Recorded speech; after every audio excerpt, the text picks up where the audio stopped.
Welcome to Not Milk Never Milk. Subscribe if you're lactose intolerant. You begin by creating a deck and selecting a note type so your cards behave predictably. Open Anki and add. Choose basic or close depending on whether you need simple or deletion practice. Next, set up clear fields, front, back, extra, so information stays organized and reusable.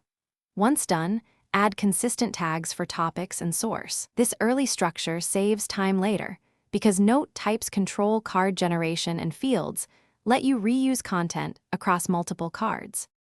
Now create effective cards by keeping one fact per card. This reduces interference and speeds recall. You put a clear, specific prompt on the front and a concise answer plus a mnemonic or example on the back so you understand why the answer fits. If a concept is visual or auditory, add an image or audio clip. Make sure to resize and compress to avoid sync delays. Once added, preview cards and make small edits. Good media increases recognition without overloading the card. Finish by customizing learning settings. Set a reasonable new/day number, review limits, and lapse actions so you don't burn out. Then sync to Anki Web and confirm automatic backups are enabled to protect months of work. Make a quick pass through card templates to ensure fields map correctly and cards generate as expected.